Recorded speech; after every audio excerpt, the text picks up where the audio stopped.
Hello and welcome to the North Coast Journal Preview, where we take a look at the stories being covered in the current edition of the North Coast Journal.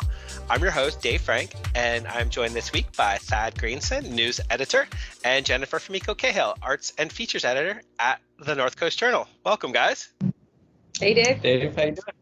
Pretty good. Sunshine today, less rain, less cold. It's a good thing. I know I keep talking about the weather, but I think I'm really ready for spring. I think a lot of us are. Yeah, it's been one of those winters, but at least we're getting historic snowpack. So there's a silver lining there for sure. Mm-hmm. Absolutely. Well, why don't we dive right in, Thad? Why don't you tell us what is on the cover of this week's North Coast Journal?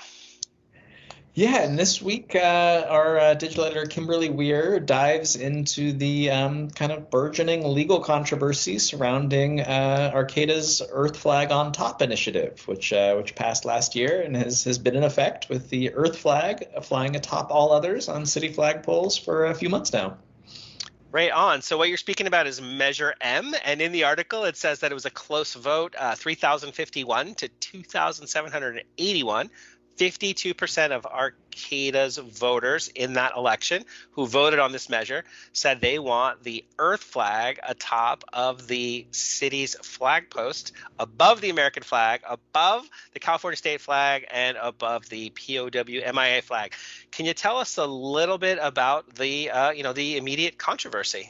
Yeah. So, well, first of all, I just a little bit of background for folks. Proponents of this initiative, Dave Meserve, who is the one who's kind of the primary one to push it, said that he kind of pushed it on two fronts. One is he said it just kind of makes sense that we are all a part of this world that we inhabit, and so it makes sense that it should be Earth, country, state. And that should be kind of the pecking order. And then also said that he really wanted this to be done now in order to kind of make a statement about the climate crisis that we're all facing and the need to think globally and act locally and to really take a communal approach to solving the climate crisis.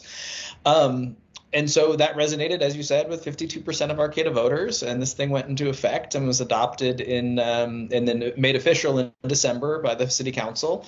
And since then, the Earth flag has been flying on top. And the city, when it had announced that the council had taken this vote to enact the citizen initiative and change the order of the flags, also conceded that there was some legal uncertainty with it. And where that comes from is that the state constitution and the U.S. flag code both dictate that the United States flag shall fly atop the pole, and have pretty particular details of where the U.S. flag can be placed in relation to the state flag and others, and so. This is an instance where a local initiative creates a local law that is in conflict, apparently, with state law and United States law. And so at the time, the city of Arcata kind of said, we're gonna enact the citizen initiative because it's the will of the voters, but we're also a little bit unsure about it, so we're gonna seek a judicial declaration. So basically, ask a judge to weigh in on the law and whether we're on the right side of it. And so that kind of happened back in December, and nobody thought much about it. And the city apparently didn't do much about it. And then I think it was last month, the local American Legion sent the city council a letter just registering concern with the initiative and asking them to return the United States flag to the top of the pole, saying that they take some of their members took personal offense at the initiative, think it kind of disrespects the flag, disrespects veterans. They're especially troubled by the order of the flags being changed on the Arcata Plaza, which I didn't know, but the Arcata Plaza flagpole was actually a gift to the city from the Legion and designated as a monument to those who have fallen protecting the country. And so they felt the Legion felt that it was kind of in a special front to have the order changed there. And so that seemingly has prompted the city to follow through with kind of this step of asking a Humboldt County Superior Court judge to weigh in on the legality of the initiative. And so with that kind of going on in the background, Kim took a dive and started talking to some experts and really trying to figure out, like, what are the legal issues at play here? And is it just so simple that state law trumps local law, which is normally the case, and that would, seemingly overturn it? And what she found is it's not that simple. Yeah, so there's a couple lanes here that I think are really interesting. One is that the conflicts that we could speak to how it might get adjudicated. But before we do that, Dave Meserve, he's a former Arcata City Council member who sponsored this and led the measure. One of the things in the article is that he talks about they heard feedback from people when they were in the field, in the community, asking about it, and that kind of informed what some of the reservations really are, why some people might be voting no. I don't know if you want to get into that at all, but the corollary to that is that what's in favor of it? Why would you have it? And the gist of it is it's symbolic speech. So that actually really dictates, or at least affects, the legal approach. And so I joked with you about this, that this might go to the Supreme Court because, for example, you're allowed to burn a flag, but the Supreme Court had to decide that. So do you mind unpacking that a little bit for us? What are some of those competing concerns and considerations? Yeah, absolutely. So as I said, Dave was kind of the major proponent of this, and as a course of that, went door to door to first collect signatures to get it on the ballot, and then to kind of campaign in favor of it. And he said, he was kind of just responding to the American Legion's concerns in saying that, like, not everybody who voted against this thing shares those concerns, and that there was a kind of a variety of opinions in that 48% who voted against it. And and for some, he said there was this concern about potential legal expenses for the city, because some saw this conflict, this potential legal conflict coming. And he also said some folks otherwise were like, it is just symbolic. So why don't we spend this time and this energy and this money doing something that is more impactful, that is actually going to move the needle on climate change locally? And so he said there's a variety of opinions for and against. And his main reason for doing this really was the symbolism of it, of kind of the idea that symbols matter, and that's why we fly flags, and that's why governments mandate how flags are flown. And his thing was, this is an important symbol to remind us all at this critical time when we really are on the precipice of, like, irredeemable climate crisis, to let kind of affirm that this matters and it's important, and it should be front of mind for all of us.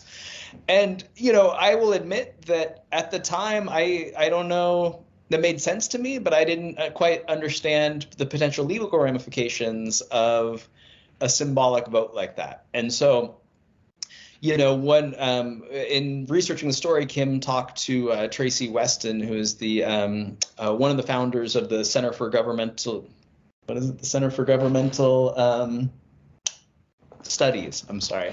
But he's an attorney who is just very, very well versed in both, policy, but then also the interplay between state and federal and local governments.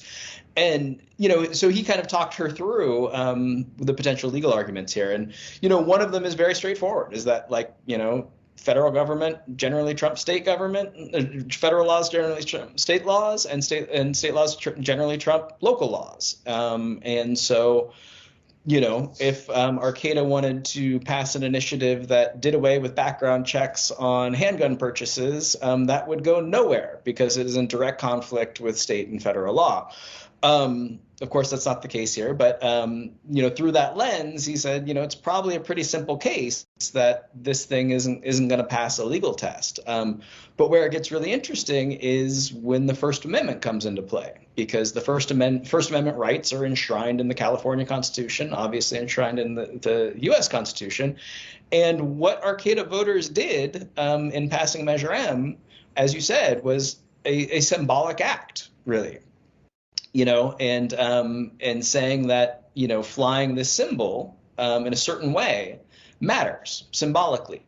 And so, he's saying that really could be seen as a type of speech, and a type of speech that should be protected by the First Amendment. And one of the quotes that really resonated with me, was he was like, the U.S. Supreme Court has determined that you can burn a flag as a symbolic act, as a type of speech, and that should be protected. That's a right you have. And if you can do that, then why on earth wouldn't you be able to fly that flag on top of others as a symbolic act? And so that, I think there's an argument there that might really resonate. And so Tracy, told Kim that he thinks that this is really, first of all, just uncharted legal territory, that no municipality in the United States, to anybody that we could find knowledge, has passed an ordinance like this, either, specifically dealing with flying the Earth flag above the United States flag, but even just an ordinance that is kind of so inherently symbolic.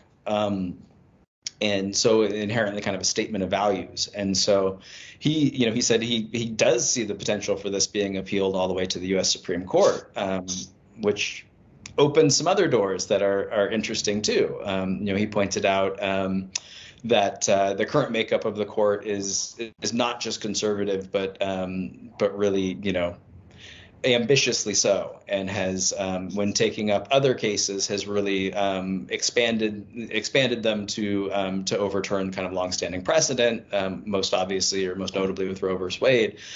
And so he said, if this case made it before this court, it's possible that they would also revisit that kind of monumental free speech case of that's deemed burning an American flag an act of speech, an act of political protest, and therefore protected. So, absolutely fascinating. There are several other more technical legal issues in the article that are interesting on their face. So I definitely encourage people to check it out.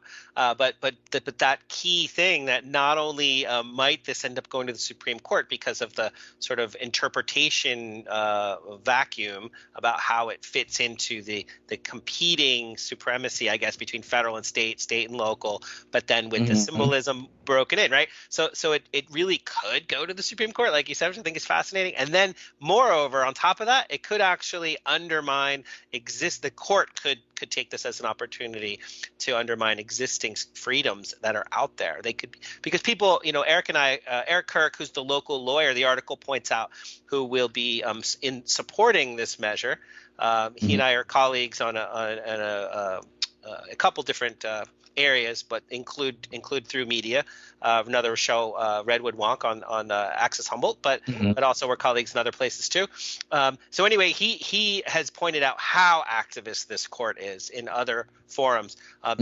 So the court would definitely, and I don't want to say would definitely, if they took it up, they might be very willing to really plow uncharted territory, like you said. So it's truly fascinating. I'm really glad Kim took the deep dive and that you covered it. Thank you for unpacking it. Any final thoughts on what we might expect down the road? Yeah, I'm grateful for Kim taking it on. I think it is a really fascinating issue and really interesting story, far beyond honestly what I thought when she first brought it up as a possibility, but I'd really encourage everybody to read it.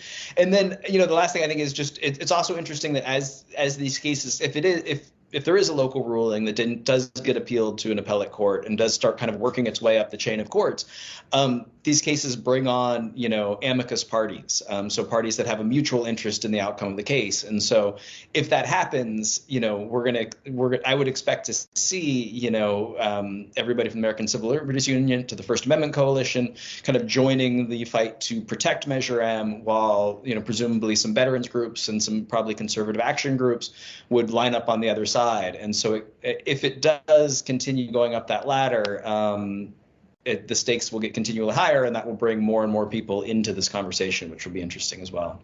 Yeah, and just one last thought too, to parallel, consistent with that, it would then embrace that symbolic, or it would reaffirm that symbolic attempt to draw attention to the matter. So even if it loses in court over the years, it will continue to draw more and more attention, which is interesting. Absolutely.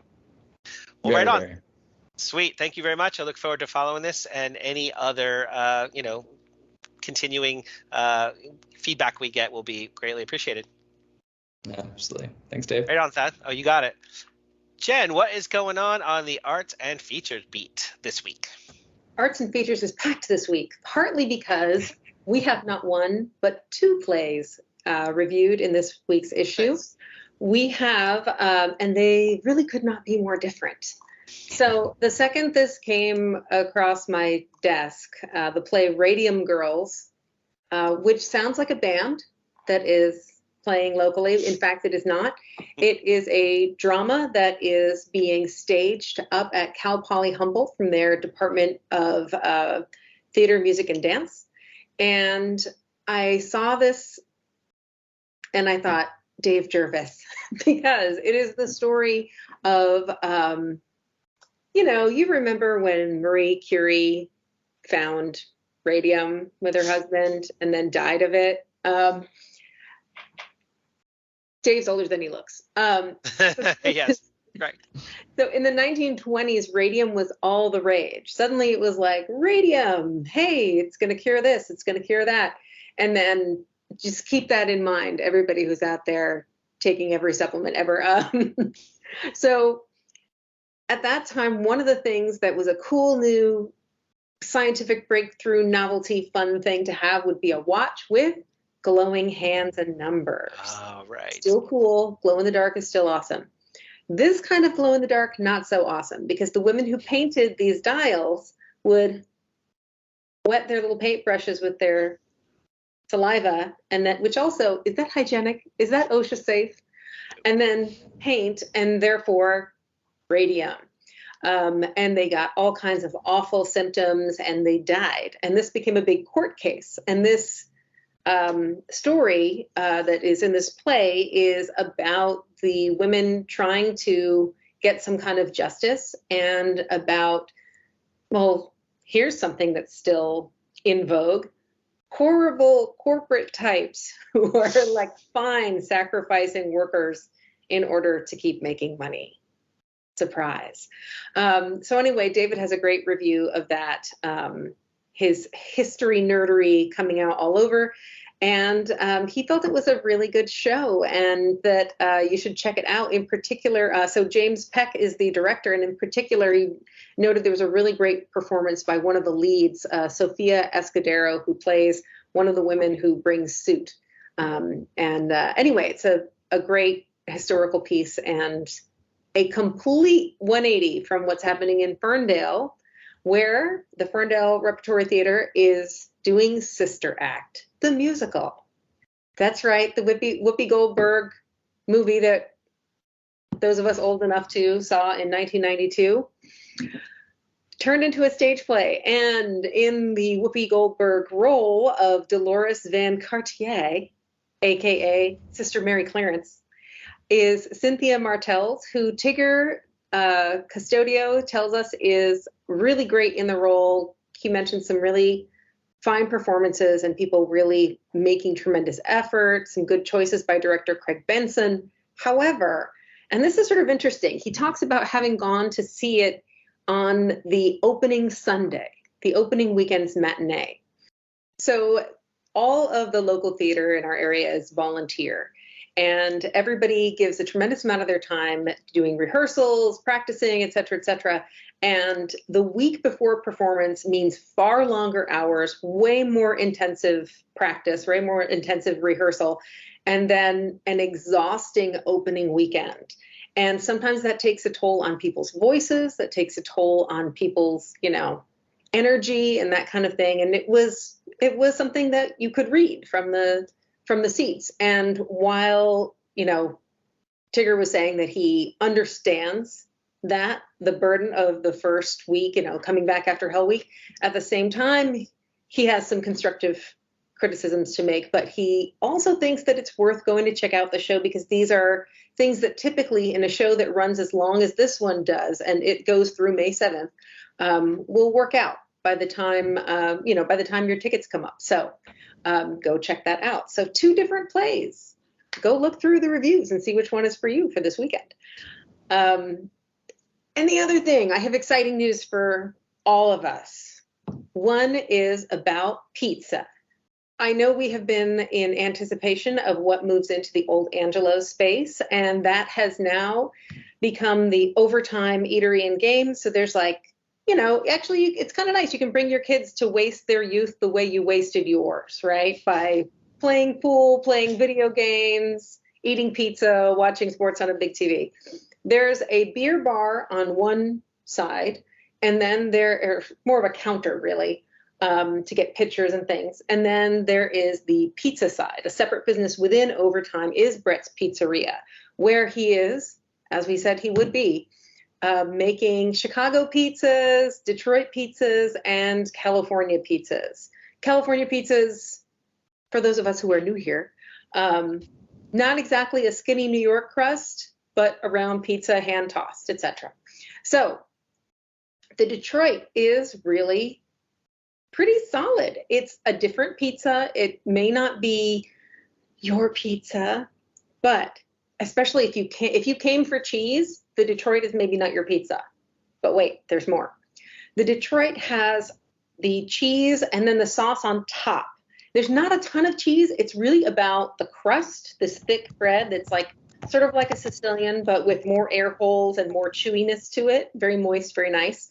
And then there's the, again, the cheese and then sauce on top.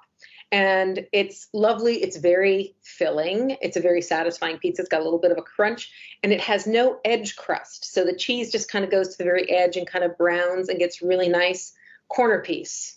That is what you want. For those of you who need a giant cheese pull, you want the Chicago. It will take you longer. This is the Chicago way. It's 50 minutes to wait for this thing. But my God, when I picked up the box, because I took ours to go, I had to engage my core because it is a heavy pizza. It's about yay high, and it has a walled shape. So it's cooked in a round pan, and the crust goes all the way up the side. And then the rest of it is stuffed with cheese and the toppings of your choice. Now, listen, choose your toppings responsibly. I may or may not have talked to someone who threw some pepperoncinis in there, got a little crazy, was not the way to go. Chicago being Chicago, start with sausage. Start with maybe some sausage, some peppers, something like that. But there are a bunch of alternative pies available to you on the board. There are Mexican taco pies, which I'm still wrapping my head around, as well as pineapple. There's a clam one with white sauce. So you can go fully non-traditional if you want to. So all your pizza needs can be met over there. Check it out. It's very fun. And again, it's kind of like a time warp to go and play the claw game while you wait for your pie. So Overtime games and Chicago pizza sounds like a ton of fun. Yeah, it's very fun. Right on. Like you said, traditional pizza, it has its place, but you got to, expand your horizons too. Exactly. And, these are two Midwestern pizzas that we haven't had in Humboldt before, so relish their presence. Well, right on. I unfortunately know we are getting close to the end of time. I want to put in a quick pitch for your Seriously column because it is clever as always, and people will get a kick out of it for sure. Do you want to tell us like a sentence or two, the executive summary? That's very kind of you. I have written up a pitch from our friends at the Imaginary All Alpha Pack consulting coaching company, which will help you be the alpha male you were born to be, solving questions like, should I even have a pinky? This little weak, sad finger. Probably not. Are buttons and spoons making me femmy? Maybe. So go ahead, read it at your own risk, and, puff out your chest. Be manly while you read. Yeah, grow a big beard, wear a flannel, look around the room like you own it, all that stuff. A lot of fun. Go check it out. Thanks, Jen. I'm pro beard and flannel. Don't come at me, Humboldt. Yeah. Right on. Well, thank you big time, both of you. We really appreciate connecting with you again this week. Thanks, Dave. It was a pleasure. Oh, you got it. North Coast Journal is available on newsstands now. Pick one up. Stay informed. Also available online 24/7, so you can check them out anytime. Like I said, Jen, Thad, we appreciate checking in with you, and thank you out there for listening. Take care until we connect again next time. Bye, guys.